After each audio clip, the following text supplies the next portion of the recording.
Well, I'm Brett Eye to people who know me, and welcome to my little piece of paradise, Fraser Coast. I've got the world's biggest sand island as our little backdrop here, and a pretty special part of the world.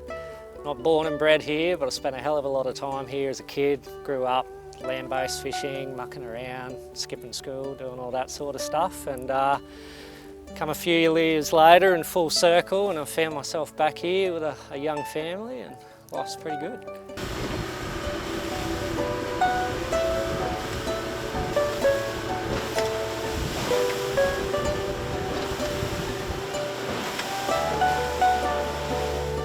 We've got a pretty chilled out little coastal town that backs onto the world's biggest sand island, which is absolutely phenomenal when it comes to doing everything from water sports, exploring, four-wheel driving, fishing, you name it.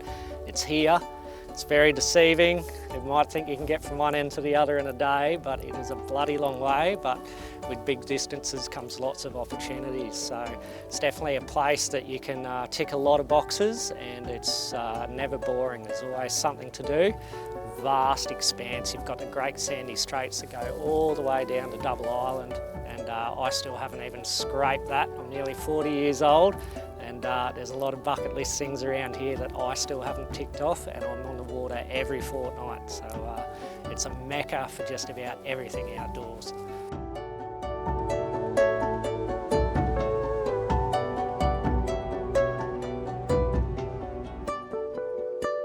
Finally made it out to the zone. Aim of the game is something big with a stick on its face. Here with some rather big boats in a rather small boat, so I've got high hopes, big expectations, hopefully big blues. And now I've got this stupid addiction where I just have to focus on getting the biggest fish of any species I can get my hands on possible. Doesn't matter what type of fishing it is, I'm keen on everything. But when it comes to the size of the fish, for some reason it matters. The bigger, the better.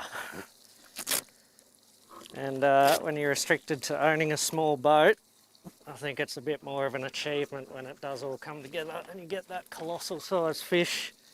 I think it makes it just that little bit more special. I think the whole attraction to it is the amount of preparation and research and everything that goes into chasing such a big predatory fish. Most people think it's as easy as dragging a lure around the ocean and just waiting for it to scream off, and that might be the case once in a while, but if you want to consistently catch fish, there's a lot that goes into it. Everything from knowing where to go all the way down to making sure the point of your hook is filed just the right way to penetrate the bill of a 400 or 500 pound fish while it hurdles along the back of your little 5 metre boat. There's not many things that get the blood pumping better than that, I'll tell you what. It's not that I'm not going to be happy until I get it. I think it's more the challenge of getting to that point that is really driving me. So every time I go out, the weather's different, the seasons are different. Every year brings a new line of fish. They're not always going to feed or do anything they were doing the year before. So that constant change and the constant adaptation for me to really learn and evolve to get where I want to go, I think that's what really gets me addicted to this style.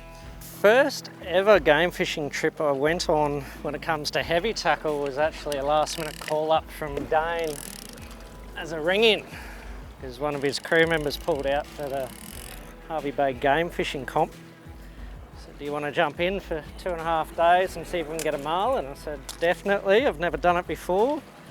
Absolutely love learning new things, especially when it comes to species and techniques I've never done before. I blame him for my very diminished bank account when I got addicted to heavy tackle, and solely him. We were out there for 2.5 days. We only caught one blue marlin, and it wasn't even that big. It was probably only like a 200 pounder. But holy crap, that just changed my whole mindset when it came to big fish, because I'm used to land-based, I've done sharks up to 1,000 pounds land-based. I've done land-based GTs. I've caught some big fish out in a boat, but the boat fishing was never really, I guess you'd say, I didn't feel like it was much of a challenge as such. I can catch a big cobia, troll it up, pull it in the boat, all that sort of stuff. But when you're on a leader to a fish that is so big, it has every chance of ripping you clean out of the boat when you're on the leader.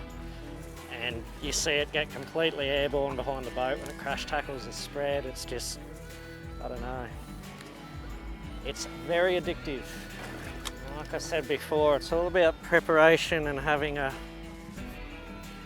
designated plan of what you're going to do. You can't just throw everything out and drive and expect it all to work. The lures have to be in certain positions so they don't cross over when you turn. You have to put your spread out a certain way so nothing tangles. You have to know where everything is at all times. And then when the fish does take off, well, that goes completely out the window.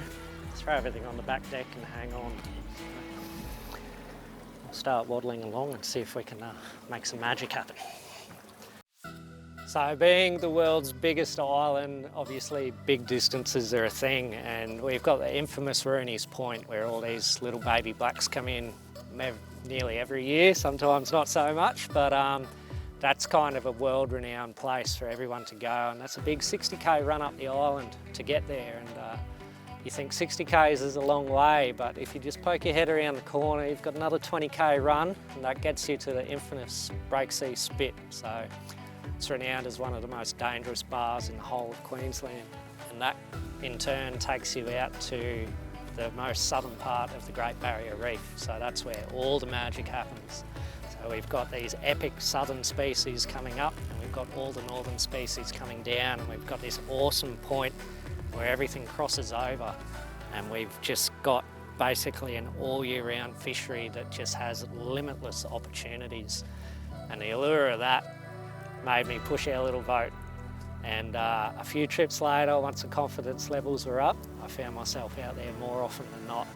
And it's 3 hours each way for me, and it's a good Spotify playlist, but once you're out there, I'll tell you what, you've got everything from topwater GTs, you've got all the pelagics you can think of, you've got some of the biggest red emperor in the whole of Queensland get caught in this area, mixed reef species, deep dropping, and that's only just touching the iceberg. There's species out there that I'm sure people haven't even thought of catching that are just waiting to be targeted out there. And yeah, it just really gets you thinking, what can you change and what are you going to tackle next? And the only limit is the distance and the time that you've got out there to pull it off. So, and the fuel. And the fuel, yeah,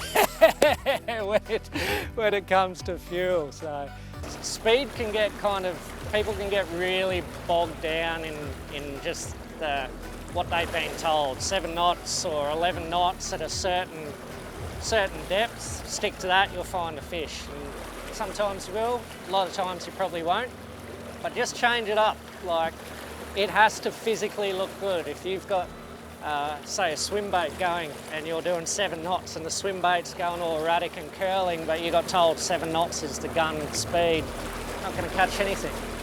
But if you do 6 knots, slow it down just that little bit, get that bait swimming real nice. Same thing with skirts. They do a thing called a dish rag or a blackwater ripple where they'll come up, they'll shimmer on the surface and you'll get this tiny little ripple, and then they'll go down, big smoke trail behind them, and then they'll pop. And if you can dial in what those lures are individually actions, what they're doing, and kind of get a happy medium for your spread, you'll increase your chances tenfold. And even at the speed we're doing now, we're not even trolling, and I've got a bird diving my skirt. So I know that I've definitely picked something that they're after, so I reckon we're going to be on.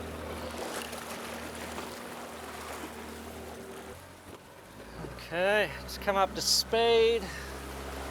I wouldn't call it the ideal conditions, but you work with what you got. You've got one day to make it happen. And we are going to make it happen. You wait. High confidence.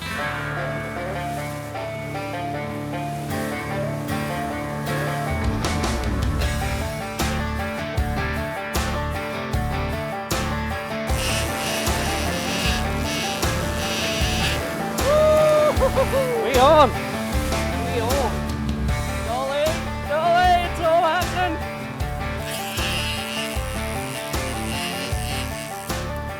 It's a little bit rogue and wild, so I think I'm just going to fight this one in the holder. It's not a huge fish. It might even be a bull dolly, I reckon. I've seen him launch out of the water. He's a decent sort of a thing. Very lit up. You can just see that beautiful iridescent blue down there. Oh yes, look at that. They're not afraid to eat a big lure either. That's a 14-inch skirt right there. Absolutely whaled it. Oh, look at that. Drag off, ratchet on so you don't get an overspool. Always try and keep the boat in gear. It seems to, oh look at that, mate. Is that not the prettiest thing you've seen all day? Apart from me.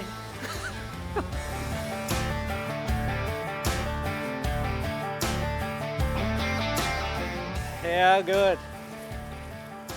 It's not even a slow start. We've probably been trolling for half an hour, so this is an amazing way to kick off the morning. And I'll tell you what, if these guys are around, woo, the fish we're chasing eat these for breakfast. So my lovely wife Tao absolutely loves the dolphin fish, so this guy's going to come home with us. How's that, hey? What a way to start the morning. Gorgeous lit up bull dolphin fish and absolutely beautiful eating too. I'm a bit partial to a really good cook up. I love my food, I love my cooking, so this one's going to have some killer recipes attached to it, I'd say. But for now, we're going to knock him on the head so he doesn't make too much of a mess of our boat. Get this spread back out because it's bite time. Let's get a marlin, baby. Woo! It does feel like you're just driving around in circles in a very deep ocean and hoping for the best a lot of times, but there's a lot of factors that goes into even finding a zone to start. You've got upwellings that push nutrient-rich water up to the surface that attracts bait.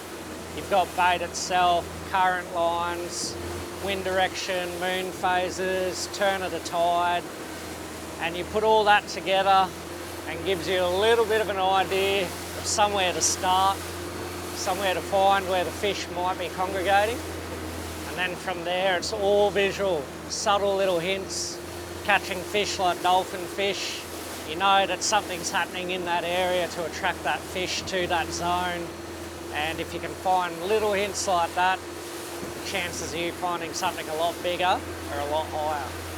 When you're trolling, you've got to think these fish are migrating from north to south at the moment. They're following the EAC down. And the current goes in a straight line pretty much and follows the continental shelf. So if you troll in a straight line along that continental shelf, the chances of you intercepting a fish going the same way, pretty slim, because you've basically got to run directly over the top of them. So what we generally do is zigzag all the way down the shelf across a certain depth range, and that means the fish travelling down, the chance of you intercepting them are a lot greater because you're covering a multitude of depths and you're really tightly working that zone all the way up and down. So if you've got a pack of fish, say at 500 metres and you're just trolling in 300, you're never going to intercept them. But if you're zigzagging from 500 to 300, the chances of you crossing paths with a fish are significantly greater.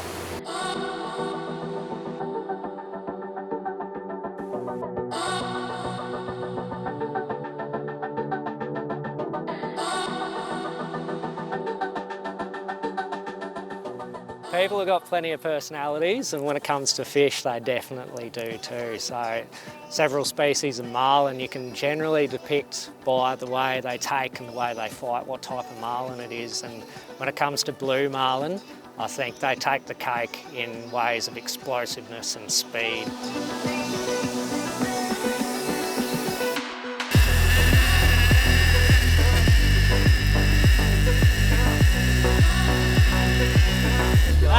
proper.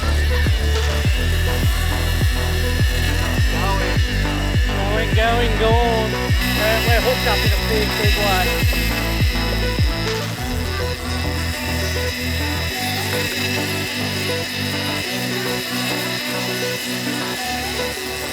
They can come in hot and heavy, and by the time the rigger's popped out a clip, he's already airborne doing about 3 clicks north across your entire spread. You're watching your other skirts wrap around your line and your jaw's just on the floor of the boat and you're going, what is happening?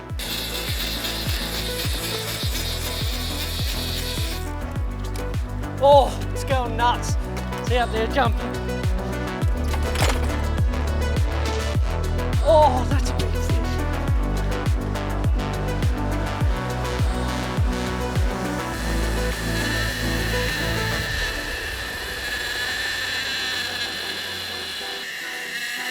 Paddock stations, paddock stations. The joys of doing everything solo. Gloves, gimbal. We're still tight, which is the main thing. I just saw this fish jump and it is a good one. Oh, there he is again up top. Oh, windscreen wipering. It's hard yakka, hard yakka, but oh, I think he might have thrown it after all that. So they say there's more than one way to catch a marlin, but there's more than 1,000 ways to lose them, I'll tell you. Everything from gear failure to unpreparedness to being asleep at the wheel, towing lures around for 8 hours and not knowing what's going on behind the boat. And we definitely found our fair share of ways to lose them. Oh, I might have dropped him after all that. You dumped some line. Oh, dude, that was a proper one. That was 300 pounder, I reckon. Shattered. That was the fish. That was the fish of the day already. It's only, I don't know, mid-morning, just after tide turn. And that was every bit of 300 pounds of blue marlin going ape on the horizon. See what the damage is. That was a big fish though. He was up top, windscreen wiper, and man, he dumped some line. There'd be 300 metres out there, I reckon. I wouldn't say it's disheartening, but it gives you more drive at the end of the day to always tell anyone I meet, I don't get angry, but I get even. So it just gives me drive to get out there and get even, get my numbers on the board. That's what we came out here for. We found them, found the zone. New rubber band, set everything out again. Let's get it happening. We're still in a bite window. That's the thing about these little windows of opportunity around the tide turn, specifically for these fish. Got to capitalise on that window, so straight back into it. Do two. Marlin fishing in general is a team sport, and I don't think people get how much you rely on your teammates. There's always one driving the boat, one yelling directions that no one listens to, one pulling teasers and rods in, and one trying to fight a fish that's heading for the horizon at 1,000,000 miles an hour and just going in whichever direction regardless of what's going on. So that's a perfect scenario, but when you're fishing 1 or 2 up, things get proper hairy. You've often in an open boat, you've got the guy who's fighting the fish also driving the boat while someone's down the back corner trying to clear a spread. The boat's getting gunned to take up slack line. There's no yelling going on to warn old mate down the back. He's almost over the transom. Like, things can go from 0 to 100 real quick, and more often than not they do. And it just adds that extra element of challenge to the whole concept. We're on again. That's another marlin. That's another good marlin.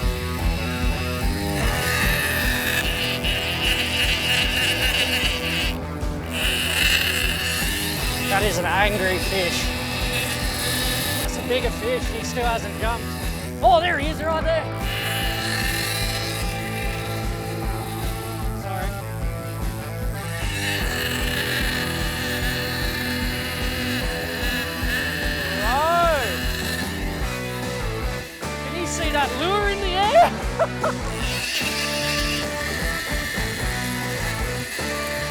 That thing is going nuts, bro!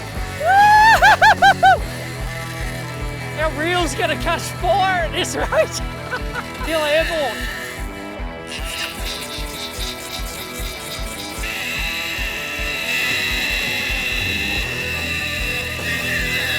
Oh, he's up again!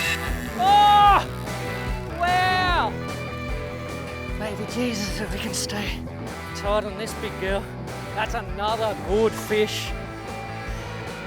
We've had a run of smallish fish from what we've heard on all the reports, but this ain't no baby. It was a first for me. I've never done a one-up blue marlin. I've done plenty of light tackle, but when you've got that amount of pressure on 80-pound tackle working against you, you've got a time limit, because we knew some savage northerly winds were coming in. And we knew this was the fish that was going to make or break us, because we'd lost so many, and this was the last weather window we had. There was a lot riding on this one. Woo! It does not get any better, ever, ever, ever, ever. Love this rush. No, just that adrenaline rush. It's so addictive. Like the noise alone of that thing just lighting up, and you look on the horizon and these things are just going mental, and you're just like, holy, we're attached to that thing. And now all that's going through my head is, at some point I've got to grab a leader and steer the boat and get rid of this rod. I count myself very lucky when I do get out here to give this a crack. These big reels can sit in the shed for quite a long time collecting dust between uses. So it feels really good to be strapped into the big guns again. Absolutely frothing. One of the best natural highs you'll ever get when your whole body shakes. Because you're that excited and the adrenaline's just pumping through you.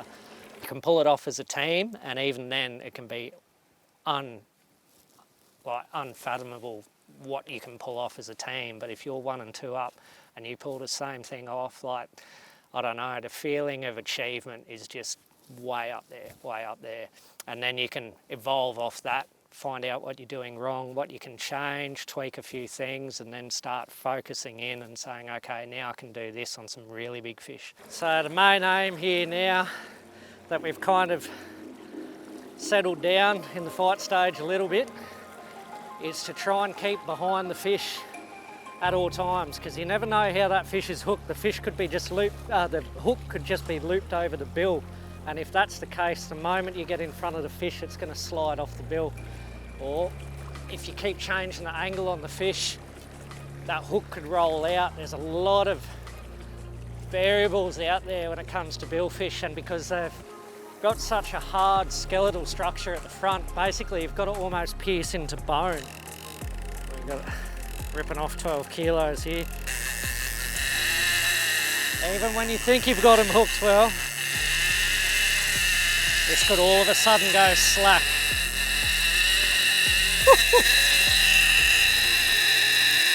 Oh! Woo-hoo-hoo! Dude. This could be a substantial fish, this one. It's not often they wake up after they settle down and have a second crack like this guy is. And like I said, we're just slowly in gear, moving along, and you can see the angle of the line is cutting out to my left. The last time we saw this fish, it was also out to my left, and use the boat to get the tension back up on this fish. You don't want it to be an easy fight. You want that tension to be there the whole time. You want to be feeling the burn, because the moment you're winding easy, he's either throwing the lure and you've lost the fish, or he's swimming towards you like he is now. Oh! That is an angry, angry fish. Holy shit. especially with blue marlin, they have a tendency just to go absolutely ape on the surface straight up and just stay up. Gambler, gambler, gambler, biter, biter. And go absolutely nuts. And they settle down for the long haul and they'll either sound and go deep, or they'll have a second wind, stay up high, kind of like this fella is now. He's had a short second run. We're on the top shot, which is looking good. And yeah, you just really got to work the boat to keep that hook in. Currently about to lose all my top shot I just worked for, but I am totally fine with that. We're still tight.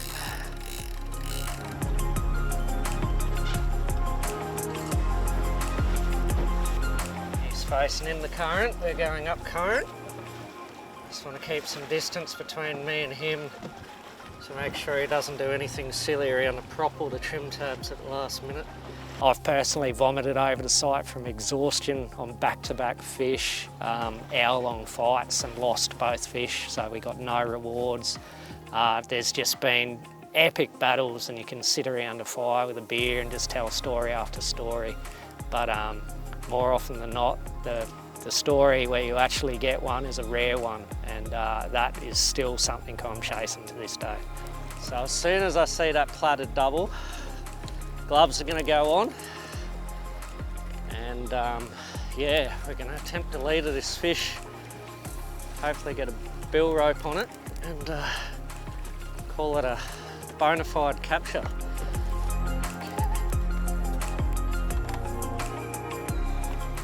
When you get a wrap on the leader, you think, okay, it's really, really big, and I'm now attached to it.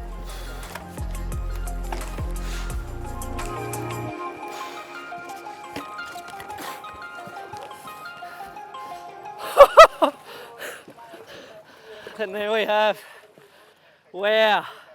You just think, wow, that thing was completely airborne for God knows how long, going 200 k's an hour in the opposite direction. And you're like, how can something that big just go so nuts? And the appreciation for just the fish itself and how it does what it does just kind of sinks in, and you're like, wow, this is just an amazing creature. This has got to be all-time pinnacle when it comes to any small boat fishing.